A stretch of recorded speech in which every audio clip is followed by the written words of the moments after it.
welcome back to my film and TV channel. We've got our old Liam Neeson vehicle to look at today, and yes, there is a vehicle in it, and Liam Neeson spends most of the time sat on his bum in this one. Yes, we're going to have to look at something called Retribution. Please, if you're new to the channel, push that subscribe button, push the bell notification. All these vlogs are coming out, film reviews, previews, information vlogs, lots of different things.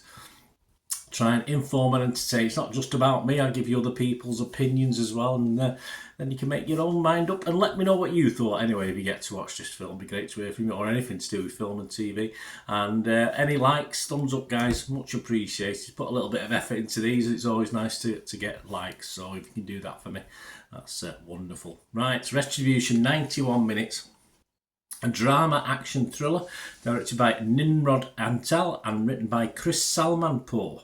And it's an American, French, German and Spanish co-production. Yeah, it's set in Germany. I'm not too sure the reasoning, cost-wise, I suppose, if it's a co-production. But yeah, took me a little while to realise it was set in Germany. I perhaps wasn't concentrating. I wasn't too sure. It didn't make any difference to the film overall. It stars, as we've mentioned, Liam Neeson, Noma Dumet-Sweni, Lily Aspel, Jack Champion, Beth Davids and Matthew Modine. Yes, good to see Matthew Modine. He's aging well anyway, that's for sure. It's a remake of a 2015 Spanish film, El Desconocido. El Desconocido, something like pardon my pronunciation on that one. Retribution was released in the US and worldwide on or around August the 25th, 2023. And I'm doing all this recording as of August the 27th, 2023, 9:30 AM. So any scores and comments are at that date and time. What's it about? Well, it's simple, nothing too complicated. He's a bank executive who receives a bomb threat while driving his children to school that his car will explode. They stop and get out. Yes, a bit like Speed, but a bit lower budget. I think similar premise. It's an action thriller, simple as that. What are people thinking? Well, the critics are impressed. Rotten Tomatoes, just 30% positivity.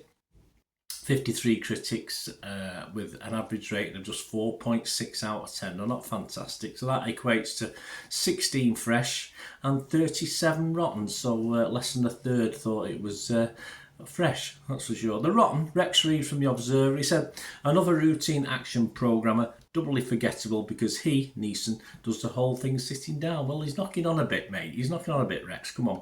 But let's face it, I watched an old series back in the day called Ironside. That was a great TV series, and he never got up off his arse, did he? So, hey, it doesn't mean anything, does it? The fresh Mick LaSalle from San Francisco Chronicle said, Neeson's last few action flicks may have been just for fans, but Retribution is for everybody. There you go, not just for Christmas. Up to a point, though, absolutely popcorn entertainment. But sadly, like a box of popcorn, it sort of runs out eventually. The website's consensus reads, Retribution may prove mildly divisive for hardcore fans of films depicting Liam Neeson as a parent in peril, but in most respects this thriller is strictly standard stuff. Yep, it is. So what? It doesn't mean it's not entertaining. Metacritic, the other site we look at, again, not very good. 43 out of 100 this is averaging based on 21 critics. 3 were positive, 14 mixed, okay, and 4 negative. It's going anywhere between 20 out of 100 and 75 out of 100.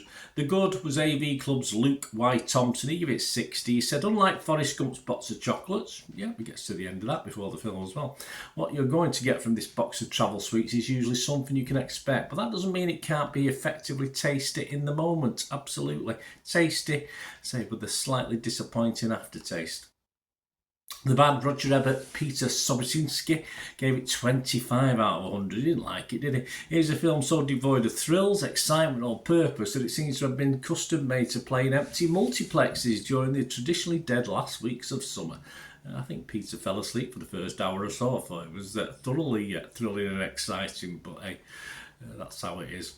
The in-between, well, Slant Ross McIndoe gave it 50 out of 100. He said, without a compelling reason for us to care about the people inside the car, a reasonably diverting journey never accelerates into an outright thrill. Right? Well, why wouldn't we care about the people in the car? I cared about them. Lad was a typical teenager, a bit moody, but hey, and the young girl, which we'll talk about in a second, yeah, I cared. The public, yes, what about the public? Well, Rotten Tomatoes audience is very positive, yeah, 69% positivity, averaging 3.7 out of 5, so that's all good. Although the Internet Movie Database public are not quite as convinced, 616 scores and reviews as I'm doing this, 5.5 out of 10, so a little bit disappointed, but not a disaster. So on to my thoughts. I mean, generally more liked by the public, although not unanimously so, as we can see from Internet Movie Database. But if the public do like a little bit more than the critics, it's usually a positive for me anyway.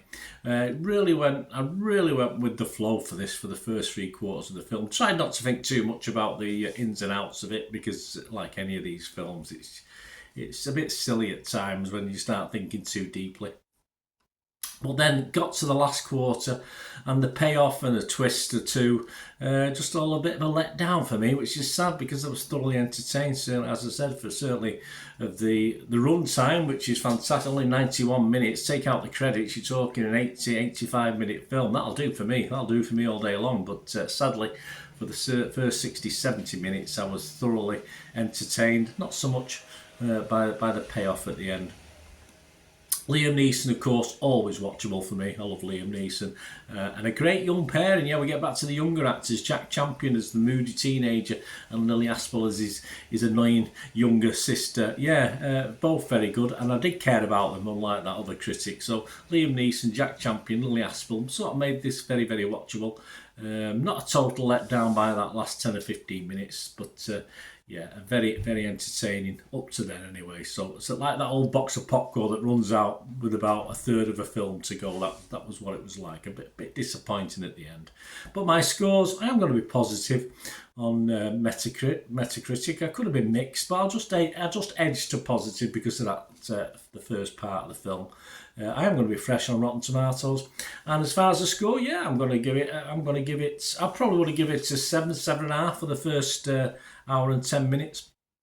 Well, that comes down to about 5.5 for the final ending, and that's so. As I said, that's the payoff, isn't it? That's what you go in. That's what you come out of the cinema or at the end of the film thinking, oh yeah, it was a great film to watch. When you get a great ending, but sadly not so much. So, but I am going to give it a healthy 6.5 out of 10. So let me know what you think, guys. Great to hear from you. Let me know what you thought of this film or anything to do with film and TV. Or all Liam Neeson. Are you still enjoying his films? I am. It's very few Liam Neeson films I don't enjoy. He is what he is, but hey, a bit like Denzel Washington. I'm looking forward to the new Equalizer. I'm sure he'll be the same as he's always been, but yeah, I'm still looking forward to it. Anyway, let me know your thoughts, guys. Until we meet again, that's one thing, don't I? Please stay safe, everyone. Bye for now.